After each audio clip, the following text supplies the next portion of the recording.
La promesa que no debí cumplir. En Tepito dicen que hay tres formas de morir: por la bala, por el olvido o por la promesa.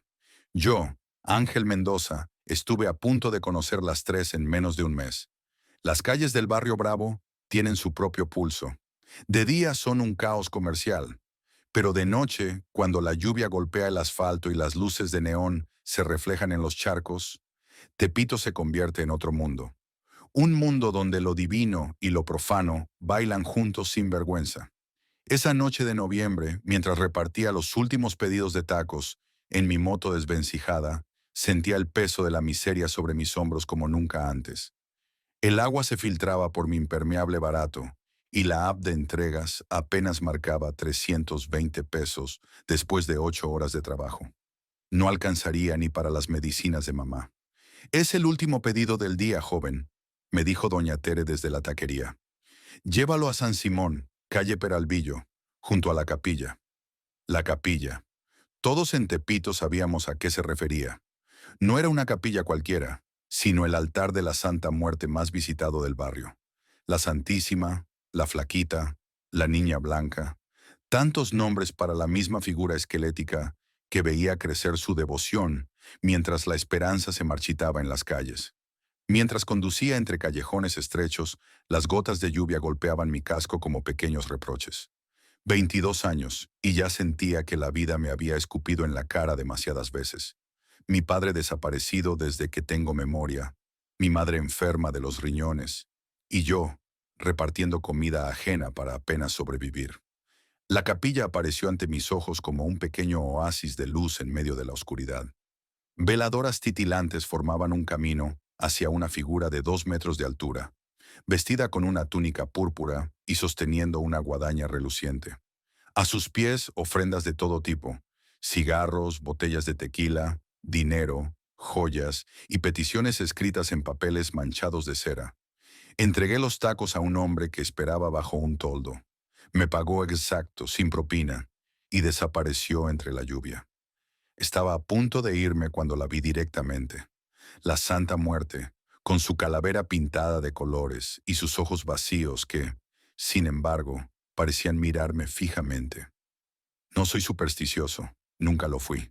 En Tepito crecemos viendo de todo: santeros, brujos, católicos y ateos conviviendo en las mismas calles. Pero esa noche, empapado y desesperado, sentí que algo se quebró dentro de mí. Me acerqué al altar. Las veladoras proyectaban sombras danzantes sobre la figura esquelética. A mi alrededor solo escuchaba el repiqueteo de la lluvia y a lo lejos la cumbia distorsionada que salía de algún antro. «Nunca te he pedido nada», murmuré sintiéndome estúpido por hablarle a una estatua. «Pero ya no aguanto más. Mi madre se está muriendo y no puedo hacer nada. ¿De qué sirve matarme trabajando si al final del día solo tengo para sobrevivir y no para vivir?» Saqué los 320 pesos de mi bolsillo. Era todo lo que tenía. Los dejé junto a las demás ofrendas. «Consígueme dinero». Mi voz sonaba irreconocible, desesperada. «Y te doy mi vida si es necesario». En Tepito aprendes que nada es gratis, ni siquiera los milagros, especialmente los milagros. Lo que no sabía era que algunas promesas son escuchadas de inmediato, y que hay deseos que es mejor no ver cumplidos. La aplicación de entregas sonó justo cuando me subía a la moto. Un último pedido. La lluvia arreciaba, pero acepté. Necesitaba cada peso. El cliente estaba en un hotel de paso en la calle Toltecas, un lugar donde las preguntas sobran y las miradas duran lo que un parpadeo. Cuando llegué, un hombre corpulento con una cicatriz atravesando su mejilla derecha me esperaba bajo el alero desgastado. «¿Ángel?», preguntó con voz ronca. No recuerdo haber visto su rostro con claridad, solo esa cicatriz que parecía brillar bajo las luces intermitentes del hotel. «Sí, traigo su orden». Me extendió 2 bolsas, una con dinero para pagar los tacos y otra, una mochila negra, pesada. «Lleva esto a la dirección que te voy a mandar por mensaje. Y no te preocupes por reportarlo en la app, ya cancelé el pedido», dijo entregándome un billete de 500. «Quédate con el cambio». Antes de que pudiera responder, se había metido al hotel. Mi teléfono vibró con un mensaje. Una dirección en Martín Carrera, al otro lado de la ciudad. Debía haberlo rechazado. Debía haber dejado la mochila ahí mismo. Pero 500 pesos de propina significaban las medicinas de mamá. Conduje durante casi una hora bajo la lluvia torrencial. Cuando llegué a la dirección, resultó ser un terreno baldío rodeado de casas abandonadas. Nadie esperaba ninguna entrega. Llamé al número, pero estaba fuera de servicio. Fue entonces cuando la curiosidad pudo más.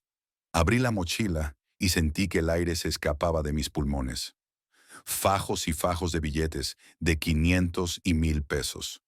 Más dinero del que había visto en mi vida. Con manos temblorosas, conté rápidamente. Más de 400,000 pesos. Mi mente empezó a trabajar a toda velocidad. ¿Dinero del narco? ¿Un robo? ¿Una trampa? Pero entonces recordé mi promesa frente al altar de la Santa Muerte, apenas 2 horas antes. ¿Y si era esto? ¿Y si la Santísima me había escuchado? Cerré la mochila y regresé a Tepito con el corazón latiéndome en la garganta. Durante todo el camino, la lluvia pareció intensificarse, golpeando mi casco como un recordatorio constante de mi pacto recién hecho. En mi pequeño departamento, escondí el dinero bajo las tablas sueltas del piso. Esa noche, por primera vez en años, dormí con una sonrisa en el rostro. Al día siguiente compraría las medicinas de mamá, pagaría los 3 meses de renta que debíamos, y tal vez, solo tal vez, podría dejar ese trabajo de mierda. Lo que no sabía es que la Santa Muerte no regala nada. Todo tiene un precio. Y yo acababa de firmar un contrato cuyas letras pequeñas estaban escritas con sangre. Dicen que la culpa es el látigo con el que el alma se azota a sí misma. Yo nunca lo creí hasta que empecé a sentir cada latigazo en mis sueños. 3 días después de encontrar el dinero, las pesadillas comenzaron. No eran simples sueños inquietantes, sino visiones tan vívidas que despertaba con el cuerpo empapado en sudor frío, convencido de que había alguien más en mi habitación. Siempre era la misma escena. Me encontraba en un panteón desconocido, rodeado de tumbas anónimas. Una figura encapuchada me observaba desde la distancia, sosteniendo un candil que proyectaba sombras imposibles. Cuando intentaba acercarme, el suelo se abría bajo mis pies y caía en un pozo sin fondo, mientras voces susurraban en mis oídos. Lo prometiste, Ángel. Lo prometiste. Durante el día las cosas tampoco mejoraban. Comencé a ver sombras por el rabillo del ojo, figuras que desaparecían al voltear. El dinero seguía intacto bajo el piso, salvo por lo que había gastado en las medicinas de mamá y en saldar las deudas más urgentes. Una tarde, mientras regresaba del mercado, me encontré con don Filemón afuera de su local. Era el santero más respetado de Tepito, un anciano de piel curtida que había visto pasar generaciones enteras del barrio Bravo. «Te ves mal, chamaco», me dijo sin saludar siquiera. «Algo oscuro te sigue». Un escalofrío recorrió mi espalda. «¿De qué habla don Filemón?». El anciano entrecerró los ojos, estudiándome como si pudiera ver, a través de mi piel, directo a mi alma manchada. «Entraste en tratos con quien no debes», susurró. «La flaquita cobra caro sus favores, muchacho. Muy caro». «Yo no... No me mientas», me interrumpió con dureza. «Puedo verlo en tus ojos, el miedo, la culpa, y puedo oler el dinero maldito desde aquí». Mi corazón dio un vuelco. ¿Cómo podía saberlo? No se lo había contado a nadie. «No sé de qué habla», insistí, pero mi voz me traicionó, quebrándose a mitad de la frase. Don Filemón suspiró profundamente, como quien ve a un condenado caminando hacia el patíbulo. «Ese dinero tiene dueño, Ángel. Y no me refiero a quien lo perdió, sino a las ánimas que reclaman justicia. Escucha bien, las monedas manchadas con sangre siempre regresan a su origen». Antes de que pudiera responder, una niña pequeña se acercó corriendo a don Filemón para pedirle una limpia. El santero me dirigió una última mirada cargada de advertencia y se alejó con la niña. Esa misma noche, mientras intentaba conciliar el sueño, escuché 3 golpes secos en mi puerta. Eran casi las 3 de la madrugada. Me levanté con el corazón desbocado y me asomé por la mirilla. El pasillo estaba vacío. Cuando volví a la cama, noté algo que me heló la sangre. Sobre mi almohada había un pequeño ramo de flores marchitas, atadas con un listón negro. El tipo de ofrendas que se dejan en las tumbas olvidadas. No había dejado entrar a nadie. La puerta y las ventanas seguían cerradas por dentro. Entre todas las personas del barrio, Nayeli era probablemente la única que me trataba como a un ser humano y no como a un fracasado. Madre soltera de un niño de 5 años. Trabajaba en una tienda de abarrotes y siempre tenía una sonrisa para todos, a pesar de sus propios problemas. Te ves como si hubieras visto un fantasma, me dijo una mañana mientras yo compraba café en su tienda. ¿Estás enfermo? No había dormido en 3 días. Las ojeras bajo mis ojos parecían moretones, y había perdido tanto peso que mi ropa colgaba suelta sobre mi cuerpo. Estoy bien, solo problemas para dormir. Nayeli me miró con esa mezcla de preocupación y ternura que solo ella sabía expresar. Sabes que puedes contarme lo que sea, ¿verdad? Dijo en voz baja, asegurándose de que su hijo Mateo no escuchara mientras jugaba en la trastienda. Por un momento, estuve a punto de confesarlo todo. El dinero, la promesa, las pesadillas. Pero algo me detuvo. Quizás fue miedo, quizás vergüenza, o tal vez la intuición de que compartir mi maldición solo la extendería a quienes me importaban. Gracias, Naye. Estoy bien, en serio. Ella sonrió y me entregó el café, rozando intencionalmente sus dedos con los míos. Si cambias de opinión, ya sabes dónde vivo. A veces, Ángel, los problemas pesan menos cuando se comparten. 2 días después, el barrio entero se estremeció con la noticia. Habían encontrado a Nayeli colgada en su casa. Su hijo Mateo, por suerte, estaba en casa de su abuela. Cuando me enteré, sentí que el mundo se detenía. Corrí hacia su casa, donde ya se agolpaba una multitud. Los paramédicos sacaban su cuerpo cubierto con una sábana. Entre murmullos escuché algo que me paralizó. Habían encontrado una oración a la Santa Muerte en su boca. ¿Tú? Una voz áspera me sacó de mi estupor. Era el gordo, líder de una pandilla local y autoproclamado protector del barrio. Todo esto empezó desde que andas con tus mierdas raras. Me agarró por el cuello de la camisa, levantándome varios centímetros del suelo. Su aliento olía a cerveza y a rabia. No sé de qué hablas, logré articular. Don Filemón nos advirtió. Dice que trajiste algo oscuro al barrio, que hiciste tratos con las ánimas. Y ahora Nayeli, su voz se quebró. Todo el mundo sabía que el gordo había estado enamorado de ella desde la secundaria. Si descubro que tuviste algo que ver, te juro que... ¡Suéltalo! La voz del padre Sebastián resonó en la calle. El viejo párroco avanzó entre la multitud con una autoridad que pocas veces mostraba. La violencia solo traerá más oscuridad. El gordo me soltó de mala gana. El padre se acercó a mí y en voz baja me dijo, «Ven a la iglesia esta noche. Hay algo que debes saber». Esa tarde, mientras veía cómo sellaban la puerta del departamento de Nayeli con cinta policial, noté algo en la azotea del edificio de enfrente. Una figura encapuchada, exactamente igual a la de mis pesadillas, me observaba. Cuando parpadeé, había desaparecido. La iglesia de Santa Teresa estaba prácticamente abandonada. Solo el padre Sebastián y un puñado de ancianos mantenían viva la fe en un barrio que había encontrado nuevos ídolos en las figuras de yeso de la Santa Muerte y Malverde. El interior olía a incienso y a humedad. Las velas apenas iluminaban el altar donde un Cristo de madera observaba con ojos tristes el vacío de sus bancas. «Sabía que vendrías», dijo el padre emergiendo de las sombras como un fantasma más. «Don Filemón me contó sobre tus circunstancias. ¿Qué sabe usted de esto?», pregunté, sintiendo una mezcla de desesperación y rabia. «Nayeli está muerta, y tengo miedo de que sea por mi culpa». El padre Sebastián me guió hasta una pequeña puerta lateral que conducía a su despacho. Una vez dentro, cerró con llave y encendió una lámpara vieja que bañó la habitación con una luz amarillenta. «Hace 3 semanas», comenzó, «un hombre vino a confesarse. Estaba aterrorizado. Me contó que había robado una ofrenda del altar principal de la Santa Muerte, en San Simón. 400,000 pesos que un narco importante había dejado como pago por un favor». Mi sangre se heló. «El dinero era para financiar una venganza», continuó el sacerdote. «El narco había pedido la muerte de los asesinos de su hijo. Al robar la ofrenda, este ladrón interrumpió el pacto. Y ahora la muerte busca compensación. Está diciendo que... El dinero que tienes está maldito, Ángel. No solo porque fue robado, sino porque estaba destinado a alimentar un ciclo de muerte. Y lo peor es que ahora, con tu promesa, tú te has convertido en parte de ese ciclo. ¿Cómo sabe lo de mi promesa?, pregunté, sintiendo que me faltaba el aire. Porque el ladrón confesó que había pedido protección a la Santísima antes de robar, y esa misma noche lo encontraron desollado vivo en un callejón. Su último deseo fue la confesión. El padre Sebastián sacó un pequeño libro de cuero desgastado de un cajón.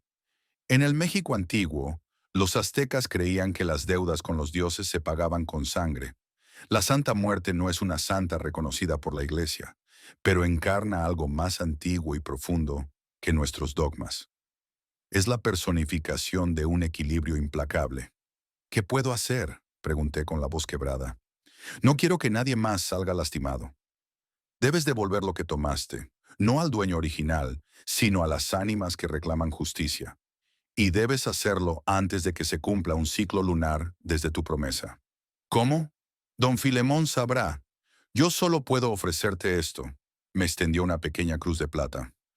No te protegerá de lo que has desatado, pero te recordará que la redención siempre es posible, incluso en la oscuridad más profunda. Cuando salí de la iglesia, la lluvia había regresado. Entre los relámpagos me pareció ver a Nayeli, de pie en medio de la calle, con los ojos vacíos y la boca abierta en un grito silencioso. Cuando el siguiente relámpago iluminó la escena, ya no estaba. Don Filemón vivía en un pequeño departamento encima de su local. El lugar estaba lleno de imágenes religiosas que convivían sin aparente conflicto. Vírgenes de Guadalupe junto a figuras de la Santa Muerte. Santos católicos al lado de deidades africanas. Le conté todo lo que sabía. El anciano me escuchó en silencio, fumando un cigarrillo tras otro. «Estás jodido, chamaco», dijo al fin. «Pero no todo está perdido». Me explicó que debía llevar el dinero al Panteón de Dolores, en la noche siguiente, que sería luna llena. Debía dejarlo en una tumba abandonada, junto con una ofrenda de mi propia sangre. «¿Mi sangre? Un pacto de sangre solo puede romperse con sangre», respondió con severidad. «No toda, solo la suficiente para que las ánimas sepan que estás dispuesto a pagar tu deuda». Me dio instrucciones precisas sobre el ritual.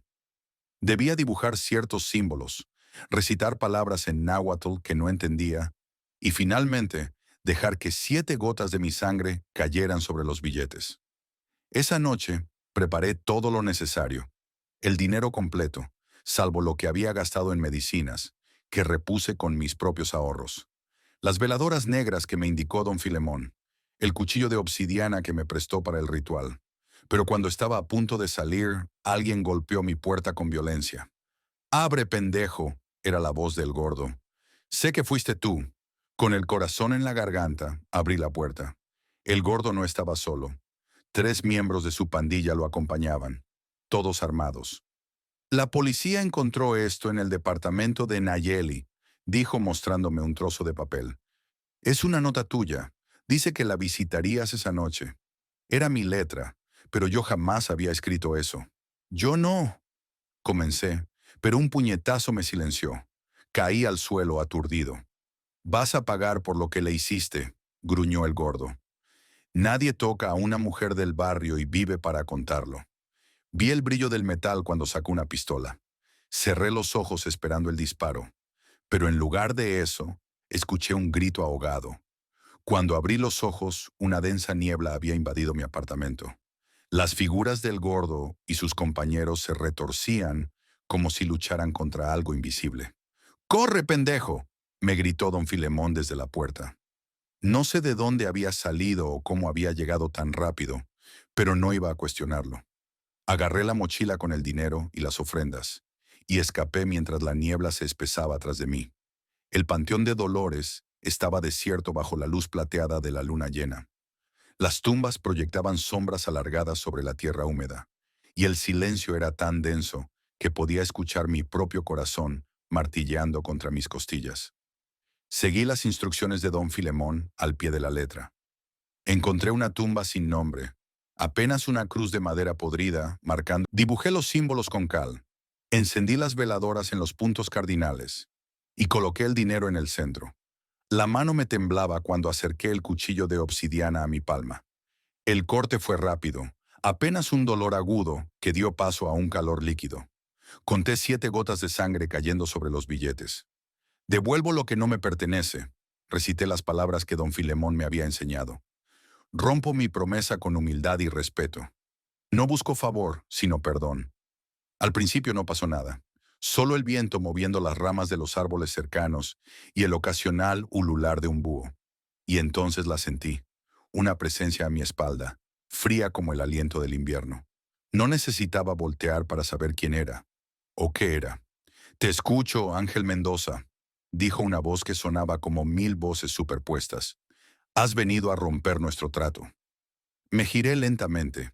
La figura encapuchada de mis pesadillas estaba allí, a menos de 2 metros de distancia.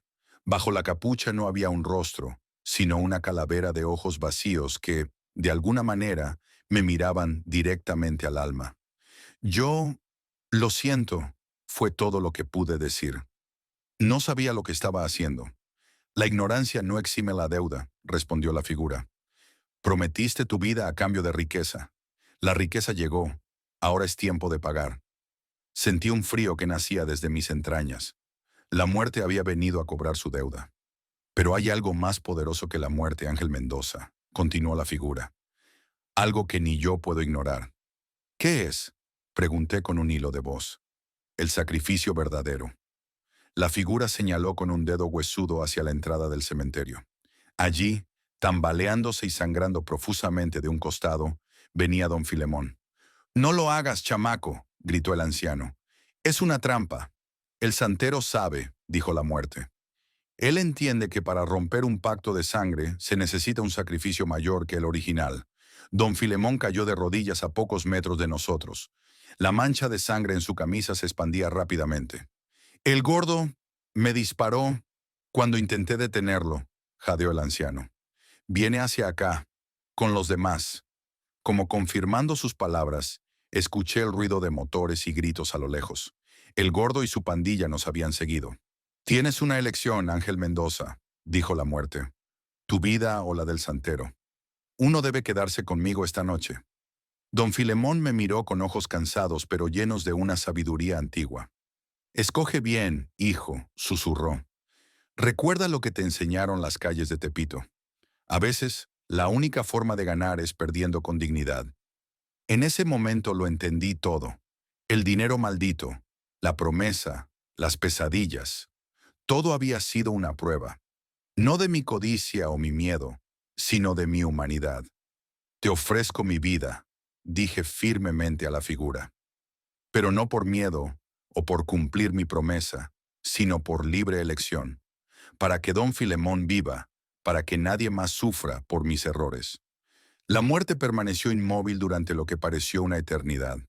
Luego, lentamente, extendió sus brazos huesudos hacia mí. Lo que ocurrió después es difícil de explicar. Sentí un abrazo frío, pero extrañamente reconfortante, como sumergirse en aguas profundas donde el tiempo deja de existir. «Estás perdonado, Ángel Mendoza», susurró la muerte en mi oído. «Tu deuda está saldada». Un disparo rompió el silencio de la noche. Luego otro, y otro más. El gordo y su pandilla habían llegado, disparando a ciegas en la oscuridad del cementerio. Sentí un dolor agudo en el pecho. Miré hacia abajo y vi la mancha roja expandiéndose sobre mi camisa. Caí de rodillas, junto a don Filemón, que me miraba con horror. «Resiste, chamaco», murmuró el anciano.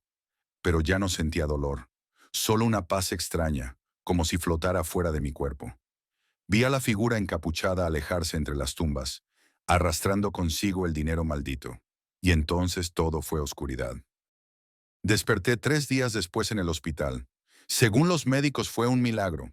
La bala había pasado a milímetros de mi corazón sin dañar ningún órgano vital. Don Filemón también sobrevivió, aunque su recuperación sería más lenta debido a su edad. El gordo y sus compañeros fueron arrestados esa misma noche. La policía encontró drogas en sus vehículos y confesaron varios crímenes, incluido el asesinato de Nayeli. Al parecer, el gordo la había matado en un ataque de celos cuando ella lo rechazó una vez más, y luego había intentado culparme a mí. Del dinero y la mochila nunca se supo nada. Desaparecieron esa noche en el cementerio, como si la tierra se los hubiera tragado. Cuando salí del hospital, algo había cambiado en mí. Ya no sentía la desesperación de antes, ni la rabia contra un mundo injusto. En su lugar había una certeza tranquila. Había estado al borde de la muerte y había regresado con un propósito. Vendí mi moto y con ese dinero compré un pequeño carrito para vender tacos. Pero no cualquier negocio. 3 días a la semana, reparto comida gratis a las personas sin hogar que viven cerca del Panteón de Dolores. A veces, cuando la noche cae y la niebla se arrastra entre las tumbas, creo ver una figura encapuchada observándome desde la distancia. No siento miedo. Sé que algún día vendrá por mí, como viene por todos. Pero hasta entonces, cada taco que regalo es una pequeña victoria contra la oscuridad. En Tepito dicen que hay 3 formas de morir: por la bala, por el olvido o por la promesa. Yo conocí las 3 en menos de un mes y sobreviví para contarlo. Pero también aprendí que hay algo más fuerte que la muerte: la voluntad de vivir por los demás. Y esa es una promesa que sí vale la pena cumplir. El tren de las ánimas. La neblina de noviembre se arrastraba por los rieles oxidados como si fuera un animal vivo, un guardián silencioso de secretos que San Juan del Río había intentado olvidar. Mi nombre es Clara Mendoza, y aunque ahora sé que hay cosas que no deberían perturbarse, hace un año yo era solo una estudiante de antropología cultural obsesionada con las leyendas urbanas y el folclore mexicano. Todo comenzó con un susurro, como suelen empezar las historias que te cambian la vida. En la cafetería de la universidad, escuché a 2 ancianos hablar sobre el tren que solo pasa en Día de Muertos. Según decían, cada 2 de noviembre, a las 3 de la madrugada exactamente, un tren fantasma atraviesa la estación abandonada de San Juan del Río, llevando las almas de aquellos a quienes nadie recuerda, a quienes nadie pone una ofrenda. En circunstancias normales, quizás hubiera archivado esta información como una curiosidad folclórica más para mi tesis.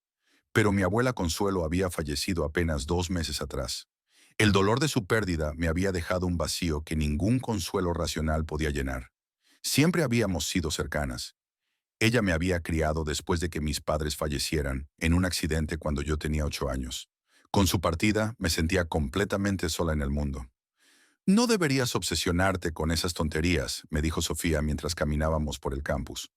Era mi mejor amiga desde el primer semestre, brillante estudiante de física, y la escéptica más dedicada que conocía. Son solo cuentos para asustar a los niños y mantener vivas las tradiciones.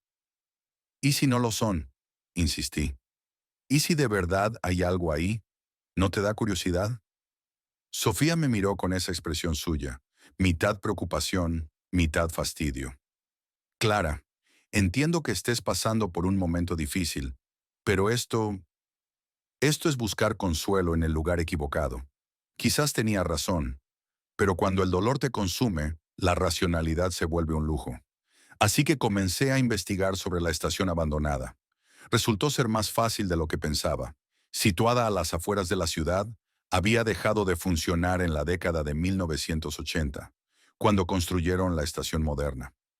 Lo que me sorprendió fue descubrir que, aunque oficialmente clausurada, la gente seguía dejando flores y velas ahí ocasionalmente. Mi primera visita fue a plena luz del día, una semana antes del Día de Muertos. El edificio principal de la estación era una estructura de piedra gris, con ventanales rotos y enredaderas trepando por sus paredes. Los rieles, aunque oxidados, seguían intactos, perdiéndose en la distancia como una promesa de viajes jamás realizados. Había algo inquietantemente hermoso en ese abandono, una melancolía tangible. Mientras tomaba fotografías, un sonido me sobresaltó. Un hombre de unos 60 años se acercaba caminando por las vías. Vestía ropa gastada y llevaba una botella en la mano. Mi primer instinto fue alejarme, pero cuando me vio, levantó una mano en gesto amistoso. ¿También vienes a ver el sitio antes de que lleguen las ánimas? Su voz era ronca, áspera como la vida que probablemente había llevado. Solo estoy investigando para un trabajo universitario, respondí cautelosa. El hombre rió, un sonido que parecía oxidado, como los rieles. Me llamo Efrén. Vivo por aquí cerca. Señaló vagamente hacia un conjunto de casas deterioradas a lo lejos. He visto muchas cosas en estas vías, señorita. Cosas que tus libros universitarios no pueden explicar. Dudé entre irme o quedarme. La curiosidad ganó. ¿Has visto el tren? Pregunté directamente. Efrén dio un trago a su botella antes de responder. No exactamente, pero he oído los lamentos. Y a veces, cuando la niebla es muy espesa, puedo ver sombras moviéndose entre los vagones que ya no existen. Me contó que llevaba 5 años viviendo en las cercanías de la estación, desde que perdió su trabajo y su familia lo abandonó. Según él, el lugar tenía energía, algo que atraía a personas rotas como él. Deberías hablar con don Ernesto, sugirió. Él fue guardavías aquí durante casi 30 años. Sabe cosas, cosas que no le cuenta a cualquiera. Me dio indicaciones para encontrar a don Ernesto. Una pequeña casa amarilla a 3 cuadras de la estación, con un farol rojo en la entrada, como si todavía estuviera de servicio, añadió Efrén con una sonrisa triste.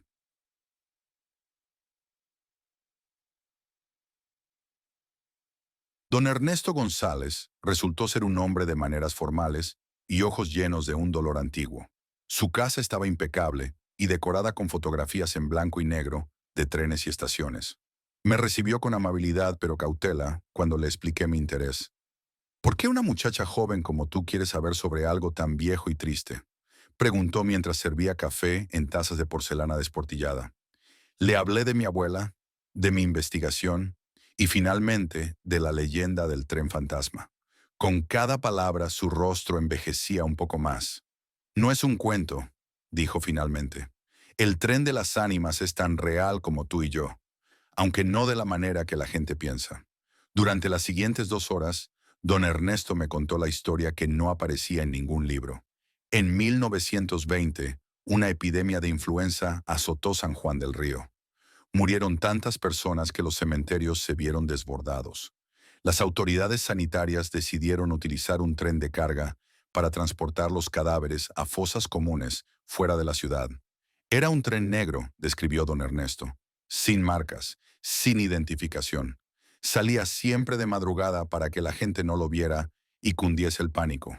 Los cuerpos iban apilados, muchos sin identificar, familias enteras a veces. Pero la tragedia no terminó ahí. Una noche de noviembre, el tren descarriló. Los trabajadores ferroviarios que lo conducían murieron instantáneamente. Los cuerpos que transportaban quedaron dispersos por el campo. Dado el miedo al contagio, muchos cadáveres nunca fueron recuperados adecuadamente. Mi abuelo era uno de los operarios, confesó don Ernesto.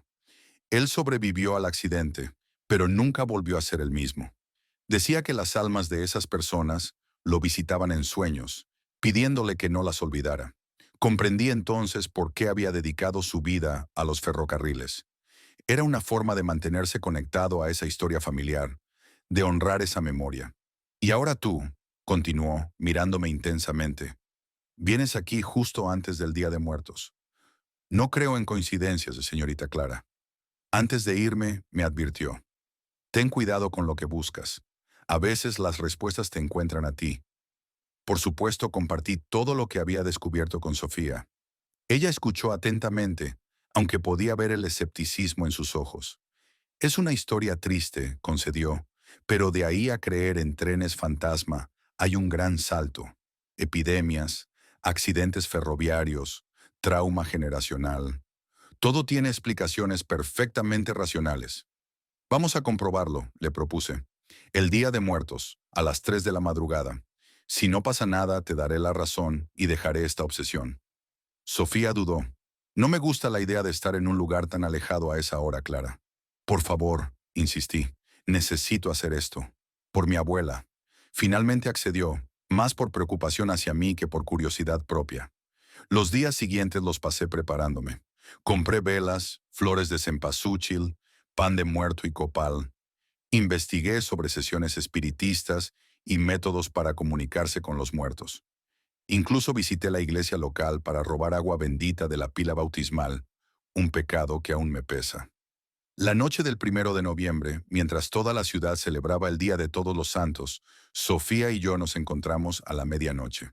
Llevábamos abrigos gruesos. La estación abandonada parecía otra en la oscuridad. Una neblina densa, casi sobrenatural, se aferraba al suelo, haciendo que los edificios parecieran flotar en un mar blanquecino. El silencio era absoluto, interrumpido solo por nuestras respiraciones y el ocasional crujido de nuestros pasos sobre la grava suelta. «Esto es una locura», murmuró Sofía. Lo era, pero ya no había vuelta atrás. Avanzamos hacia el andén principal, donde instalamos un pequeño altar improvisado. Velas, flores, pan, una fotografía de mi abuela y otras imágenes de personas desconocidas que había encontrado en archivos históricos, posibles víctimas de aquella epidemia olvidada. «Son las 2:30», anunció Sofía consultando su reloj. «¿Empezamos?», asentí. Encendí las velas y el incienso. La fragancia del copal se mezcló con el aire frío, creando una atmósfera casi ritual. Tomé las manos de Sofía y comenzamos a recitar las palabras que había memorizado, una mezcla de oraciones católicas y frases espiritistas que había encontrado en Internet. Nada ocurrió durante los primeros 20 minutos. Sofía empezaba a impacientarse, aunque por respeto a mí se mantuvo en silencio. Y entonces, a las 2:55, el aire cambió. La temperatura descendió bruscamente. Las llamas de las velas se inclinaron todas en la misma dirección, aunque no soplaba viento.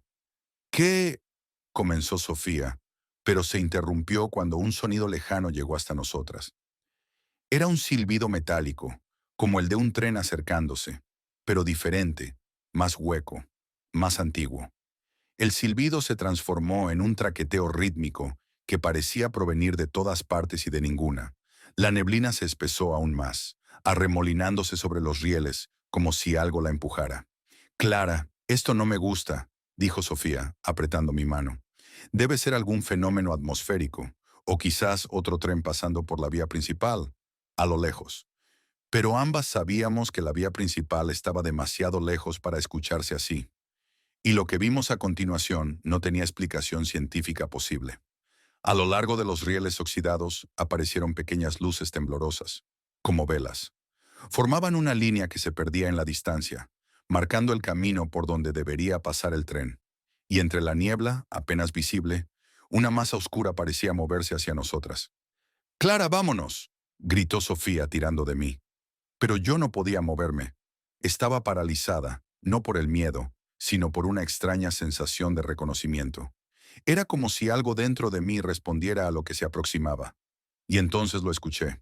Un lamento, un coro de voces que gemían, susurraban y llamaban, mezclándose con el ruido del tren invisible.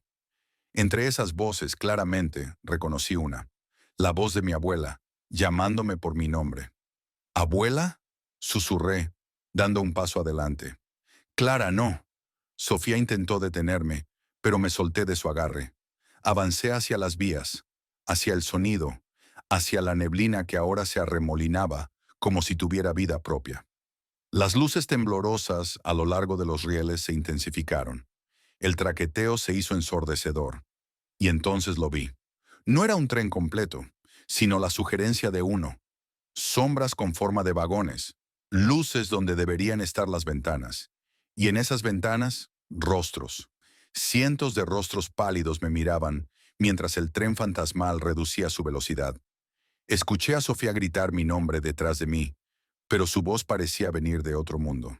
Lo último que recuerdo con claridad es un rostro específico en una de las ventanas, el de mi abuela Consuelo, extendiendo una mano hacia mí, y luego, oscuridad.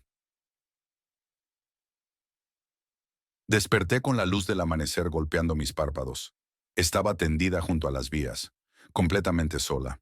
No había señal de Sofía, ni de nuestro altar improvisado. Solo la estación abandonada, silenciosa bajo el sol naciente. Me sentía extrañamente ligera, como si hubiera dejado parte de mí atrás. Y mi mente estaba llena de nombres y rostros que no reconocía. Historias que no eran mías. Manuel Zaragoza, 40 años, ferroviario, muerte por neumonía. Elena Martínez, 22 años, costurera, muerte por fiebres. Jorge y Lucía Herrera, hermanos de 8 y 10 años, huérfanos por la epidemia. Me levanté aturdida y comencé a caminar por las vías sin dirección, recitando nombres y edades, detalles de vidas truncadas hace un siglo. Así me encontró Efrén horas después, vagando como sonámbula. Te estuve buscando toda la noche, me dijo mientras me llevaba a su refugio improvisado y me ofrecía agua. Tu amiga vino corriendo, histérica, diciendo que habías desaparecido entre la niebla. Le conté lo que recordaba. Para mi sorpresa, no pareció sorprendido ni incrédulo. Las ánimas te eligieron, dijo simplemente. Quieren algo de ti. Esa misma tarde, Efrén me acompañó a casa de don Ernesto. Sofía ya estaba allí, con los ojos enrojecidos de llorar y el rostro pálido de quien ha visto algo que desafía su visión del mundo. Al verme, corrió a abrazarme. Pensé que te había perdido, sollozó. Desapareciste, literalmente te desvaneciste frente a mis ojos. Don Ernesto nos hizo pasar y cerró la puerta. Me observó detenidamente antes de hablar. Has estado con ellos, dijo. No era una pregunta. ¿Qué te dijeron? Nombres, respondí. Muchos nombres. Y algo sobre una capilla. Una capilla que debía estar junto a las vías, pero nunca se construyó. Don Ernesto asintió lentamente. El sacerdote prometió consagrar una capilla para los muertos de la epidemia, especialmente para aquellos que no recibieron entierro cristiano. Pero el dinero se desvió a otros proyectos y la promesa quedó olvidada. ¿Cómo sabes eso?, preguntó Sofía, recuperando algo de su escepticismo habitual. Mi abuelo me lo contó, y su padre a él, respondió don Ernesto. Algunas memorias se transmiten en la sangre, señorita. Necesitamos ayuda, intervino Efrén. Alguien que entienda de estas cosas espirituales. Fue así como conocimos a la hermana Julia, una monja de unos 70 años que trabajaba en el hospicio de la ciudad. Don Ernesto dijo que era la única persona religiosa que conocía que no se burlaba de las supersticiones populares. La hermana Julia resultó ser una mujer menuda con ojos vivaces y una energía sorprendente para su edad. No se escandalizó con nuestra historia. Al contrario, escuchó atentamente mientras tomaba té en la pequeña cocina de don Ernesto. He pasado 40 años acompañando a personas en sus últimos momentos, nos explicó. He visto cosas que la iglesia prefiere no discutir públicamente. El velo entre este mundo y el otro se vuelve muy fino cuando la muerte está cerca. Según la hermana Julia, lo que habíamos presenciado era un caso de almas en pena, espíritus que no pueden descansar porque tienen asuntos pendientes. En este caso, la promesa incumplida de un lugar sagrado para honrar su memoria. ¿Y qué podemos hacer?, pregunté. No tenemos dinero para construir una capilla. A veces no es la estructura lo que importa, sino la intención, respondió la hermana. Los muertos solo quieren ser recordados, que alguien pronuncie sus nombres y reconozca su existencia. Los días siguientes, mientras me recuperaba de aquella experiencia, trabajamos en un plan. La hermana Julia consiguió los registros de la epidemia de 1920. Sofía, aplicando sus habilidades analíticas, organizó una base de datos con todos los nombres que pudimos encontrar. Don Ernesto compartió las historias que había escuchado a lo largo de los años sobre accidentes y muertes relacionadas con la estación. Yo, mientras tanto, seguía experimentando visiones y sueños donde veía fragmentos de vidas ajenas, personas muriendo en catres improvisados, niños llorando junto a padres inmóviles, trabajadores colocando cuerpos en un tren negro. El 2 de diciembre, exactamente un mes después de mi experiencia, regresamos a la estación abandonada. Esta vez éramos 5, don Ernesto, Efrén, la hermana Julia, Sofía y yo. Llevábamos materiales para construir un pequeño altar permanente junto a los rieles, donde la capilla debería haber estado. No era mucho, una estructura de concreto sencilla que Efrén había ayudado a construir, una pequeña imagen de la Virgen de Guadalupe, otra de San Judas Tadeo, patrono de las causas imposibles, y una tercera figura que la hermana Julia había aceptado a regañadientes. Una pequeña estatua de la Santa Muerte que Efrén insistió en incluir. Ella es quien realmente los acompaña ahora, explicó. La única que no los ha olvidado. Instalamos una placa metálica donde grabamos todos los nombres que habíamos logrado recopilar. Eran cientos. Para aquellos cuyos nombres se habían perdido, añadimos una simple frase. Y todos aquellos cuyos nombres solo Dios conoce. La hermana Julia dirigió una pequeña ceremonia, mezclando oraciones católicas con elementos más antiguos que, según ella, Dios entiende, porque hablan desde el corazón. Encendimos velas que colocamos en nichos especialmente diseñados para protegerlas del viento. Mientras la ceremonia avanzaba, sentí una ligereza creciente, como si los nombres y rostros que habían invadido mi mente se fueran despidiendo uno a uno. Para cuando terminamos, me sentía completamente yo misma otra vez. Esa noche todos experimentamos el mismo sueño, un tren de luces atravesando la estación, pero esta vez no era amenazante ni triste.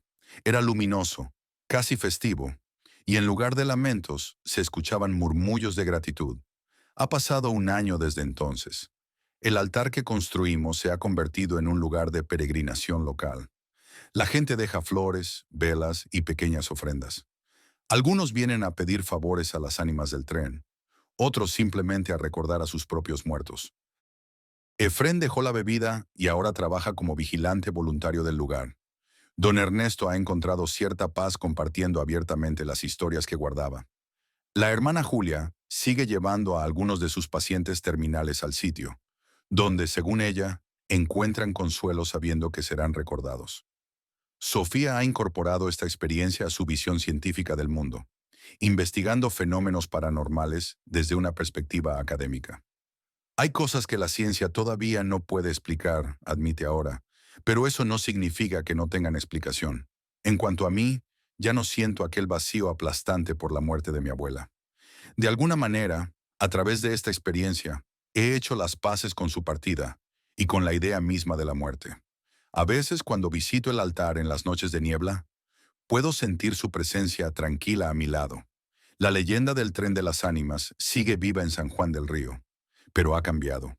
Ahora se dice que el tren solo se aparece a aquellos que necesitan cerrar algún ciclo con sus muertos, y que si escuchas con atención durante la noche del Día de Muertos, puedes oír no lamentos, sino canciones, el sonido de almas que finalmente han encontrado descanso. Las vías oxidadas siguen ahí, testigos silenciosos de historias que la ciudad casi olvidó. Y yo, estudiante de antropología que buscaba leyendas para su tesis, terminé formando parte de una. Porque a veces las historias que estudiamos nos eligen a nosotros, nos transforman y nos convierten en puentes entre dos mundos que, en realidad, nunca han estado completamente separados. El último rosario de Doña Tencha. Dicen que en Pátzcuaro los muertos hablan. Yo lo sé mejor que nadie. Mi nombre es Hortensia Zárate, pero todos me conocen como Doña Tencha. He vivido 78 inviernos en este pueblo, que se abraza al lago como un niño a su madre. Conozco cada rincón de estas calles empedradas, cada suspiro del agua cuando la niebla baja de los cerros, y cada secreto que guardan estas casas de adobe que se han mantenido en pie por siglos, igual que yo. Desde joven tuve el don. Mi abuela me enseñó a leer las hierbas, a escuchar los susurros del viento y a entender lo que los médicos no pueden ver. Tencha, me decía mientras molía raíz de tejocote en su metate viejo. Hay males que vienen del alma, y esos no se curan con pastillas. Con el tiempo me convertí en quien soy, la curandera del pueblo, la que limpia el mal de ojo, la que prepara remedios para el susto, el empacho y las penas de amor. Lo que pocos saben es que mi verdadera fuerza viene de mi devoción. Cada noche sin falta, rezo mi rosario a las ánimas benditas y a la Santa Muerte. No es esa devoción que ahora está de moda, con narcotraficantes y altares llenos de billetes y tequila. No, mi fe viene de antes, de cuando entendí que la muerte es solo una transición, un paso al otro lado del río donde nos esperan quienes ya partieron. Mi altar es sencillo.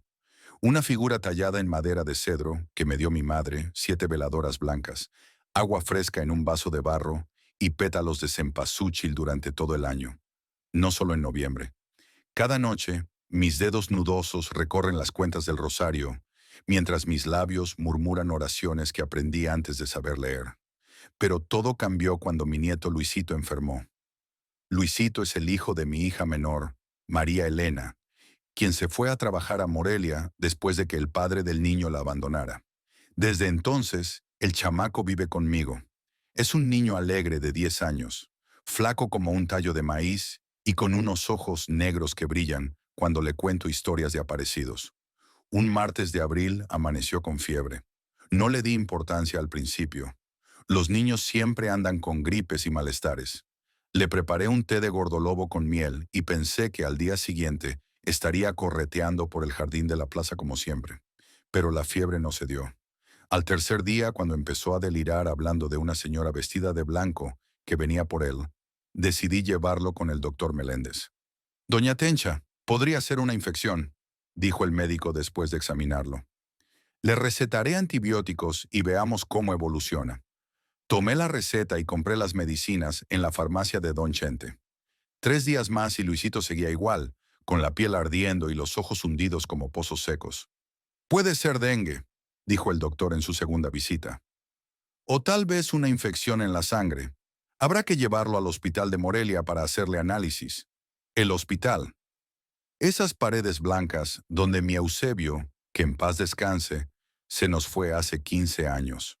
No pensé. No llevaría a mi nieto a morir entre tubos y pitidos de máquinas.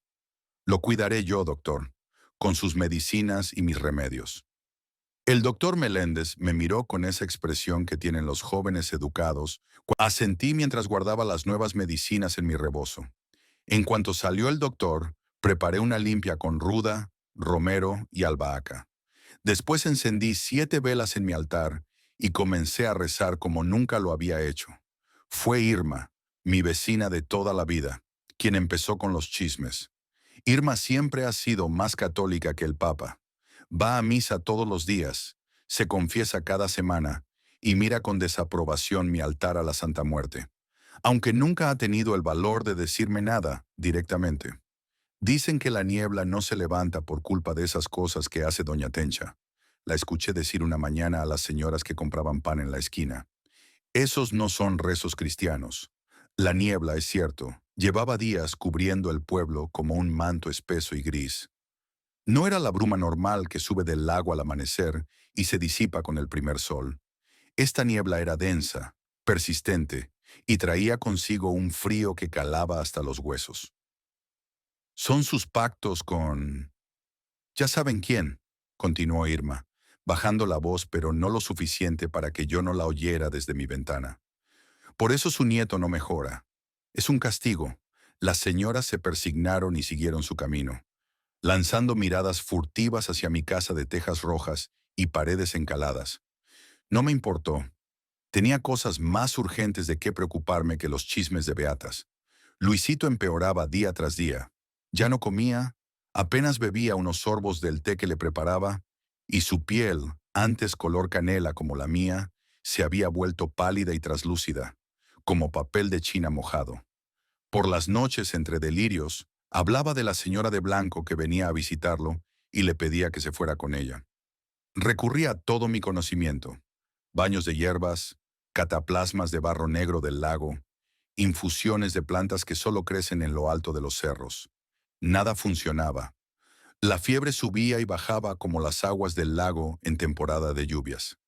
Cada noche, después de dejar a Luisito dormido, me arrodillaba frente a mi altar y rezaba hasta que mis labios se secaban y mi garganta se cerraba de tanto murmurar oraciones. Le ofrecía a la santa todo lo que tenía: mi casa, mi huerto, incluso los aretes de oro que me dejó mi madre.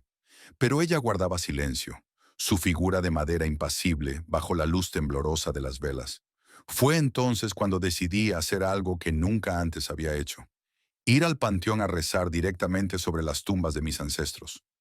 El cementerio de Pátzcuaro está en lo alto de una colina, desde donde se ve el lago en los días claros.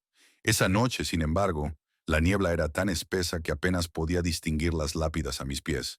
Llevé conmigo mi rosario de cuentas negras, 7 veladoras blancas y una botella de mezcal para las ánimas. La luna llena se asomaba tímidamente entre jirones de niebla cuando llegué a la tumba de mi madre.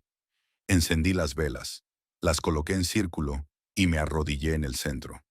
El viento soplaba suave, trayendo consigo el olor a humedad y a flores marchitas. Comencé mi rosario con la voz quebrada por el dolor y la preocupación. Santa Muerte Blanca, Señora de la Noche, te suplico por la vida de mi nieto Luisito. Fue entonces cuando lo vi, una sombra moviéndose entre las tumbas, agachada como un animal rastreando su presa. Me quedé quieta, el rosario apretado en mi mano derecha y el corazón latiendo como tambor de fiesta. La sombra se detuvo frente a una tumba reciente, la de don Justino, quien había fallecido hacía apenas un mes. Todos sabían que lo habían enterrado con una cruz de plata que había pertenecido a su familia por generaciones. La sombra, ahora podía ver que era un hombre, comenzó a cavar con una pala pequeña. Trabajaba rápido mirando constantemente a su alrededor. Cuando sacó algo de la tierra y la luz de la luna se reflejó en ello, supe que era la cruz. El hombre se incorporó y giró, permitiéndome ver su rostro por primera vez. Era el Ojos, un ladrón conocido en el pueblo que acababa de salir de la cárcel de Morelia, después de cumplir 5 años por robo y agresión. Le decían así por sus ojos claros, casi amarillos, raros en estas tierras de miradas oscuras. Algo en mí se encendió como una brasa al viento. Una rabia antigua, primitiva, que venía de ver profanada la tierra sagrada de los muertos. Sin pensarlo me puse de pie y grité, «¡Deja eso donde estaba, malhechor!». El ojo se giró, sorprendido. Al verme, sonrió con dientes amarillentos. «Mire nada más, la bruja del pueblo. ¿Qué va a hacer? ¿Echarme una maldición?». «Lo que estás haciendo es un sacrilegio», le dije, avanzando hacia él. «Devuelve esa cruz a su dueño o las consecuencias caerán sobre ti». Se rió, un sonido áspero como piedras chocando.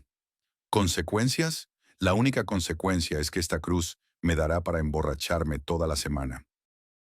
Y entonces hizo algo que heló mi sangre vieja. Escupió sobre la tumba abierta de don Justino. «Los muertos no necesitan plata, vieja, y si tanto le preocupa, vaya y rece uno de sus rosarios malditos». Se fue, perdiéndose entre la niebla con su botín, mientras yo me quedaba paralizada junto a la tumba profanada. Un viento frío, más frío que cualquiera que hubiera sentido antes, sopló apagando mis velas y llevándose mi rebozo. Cuando volví a casa esa noche, la niebla se había vuelto tan espesa que tuve que guiarme por memoria para no caer en alguna zanja. Y desde ese día, la bruma no se disipó del pueblo. Ni al mediodía, cuando el sol debería estar en su punto más alto, ni siquiera durante las tardes más calurosas. Pátzcuaro quedó sumergido en un mar gris que parecía tragarse los sonidos y las formas. Y la enfermedad de Luisito empeoró. 3 días después del incidente en el cementerio, los rumores comenzaron a circular por Pátzcuaro como hormigas alrededor de un terrón de azúcar. Gente que había visto sombras deslizándose por las callejuelas empedradas a medianoche. Las campanas de la basílica sonando solas a las 3 de la madrugada. Gritos que parecían venir del fondo del lago. Irma, mi vecina, fue la primera en venir a acusarme directamente. «Esto es tu culpa, Tencha», me dijo una tarde, parada en mi puerta con los brazos cruzados sobre su pecho hundido. «Tus rezos a esa cosa han traído la desgracia al pueblo». Estaba demasiado cansada para discutir. Llevaba 3 noches sin dormir, cuidando a Luisito que ahora deliraba constantemente. «Si tienes tiempo para acusarme, también lo tendrás para rezar por mi nieto», le respondí cerrando la puerta. Pero los incidentes continuaron. El doctor Meléndez sufrió un infarto después de ver, según contó a quien quiso escucharlo, una figura flotando en su consultorio mientras atendía a un paciente. Sobrevivió, pero quedó con medio cuerpo paralizado. María Lucas, la panadera, juró que al amasar antes del alba, vio como sus manos se volvían huesos por unos segundos. Desde entonces no ha vuelto a hornear pan. Y luego estaba el caso de Irma y su perro, un chihuahua viejo y malhumorado que ladraba a todas horas. Una mañana, Irma lo encontró muerto en su patio, tieso como tabla, con una pequeña vela negra en la boca. Nadie me acusó abiertamente de estos sucesos, pero las miradas que recibía al salir a comprar hierbas o veladoras lo decían todo. La bruja, la que habla con la muerte, la que ha traído la maldición al pueblo. No tenía tiempo para sus temores. Luisito ahora apenas respiraba. Su piel ardía como brasas bajo mis manos y sus labios se habían vuelto morados. El doctor Meléndez, desde su cama de convaleciente, mandó decir que era imperativo llevarlo al hospital de Morelia. Esa noche desesperada hice lo único que me quedaba por hacer. Me arrodillé frente a mi altar, tomé mi rosario negro entre mis dedos temblorosos y hablé directamente con ella. no como curandera, sino como abuela. Santa Muerte, Niña Blanca, te lo suplico desde el fondo de mi alma cansada. Llévate lo que quieras de mí, mi vida, mi aliento, mis años que ya son muchos, pero salva a mi nieto, que apenas ha conocido este mundo. Las velas parpadearon, aunque no había corriente de aire en la habitación. La figurilla de madera parecía mirarme con sus cuencas vacías, y por primera vez en toda mi vida sentí que me respondía. Un escalofrío recorrió mi espalda encorvada. Me sentí liviana, como si mi cuerpo fuera de humo. La habitación giró a mi alrededor y caí al suelo, el rosario aún apretado en mi puño. Desperté con los primeros rayos del sol filtrándose por la ventana. Me sentía extrañamente renovada, como si hubiera dormido durante días. Me incorporé con facilidad, sin los dolores que normalmente acompañaban mis movimientos. Lo primero que hice fue ir a ver a Luisito. Para mi sorpresa y alegría, dormía tranquilamente. Su frente estaba fresca, sus mejillas habían recuperado algo de color y su respiración era profunda y regular. «¿Abuelita?», murmuró, abriendo los ojos lentamente. «Tengo hambre». Lágrimas de felicidad rodaron por mis mejillas arrugadas mientras preparaba atole y tortillas para mi nieto recuperado. Mientras comía con apetito, me contó que había soñado con una señora muy bella, vestida completamente de blanco, que le había dicho que ya estaba curado y que podía quedarse conmigo muchos años más. Esa tarde, por primera vez en semanas, la niebla comenzó a disiparse. Desde mi ventana podía ver retazos de cielo azul y el contorno del cerro al otro lado del lago. Las campanas de la basílica sonaron a la hora del Ángelus, esta vez con su ritmo normal.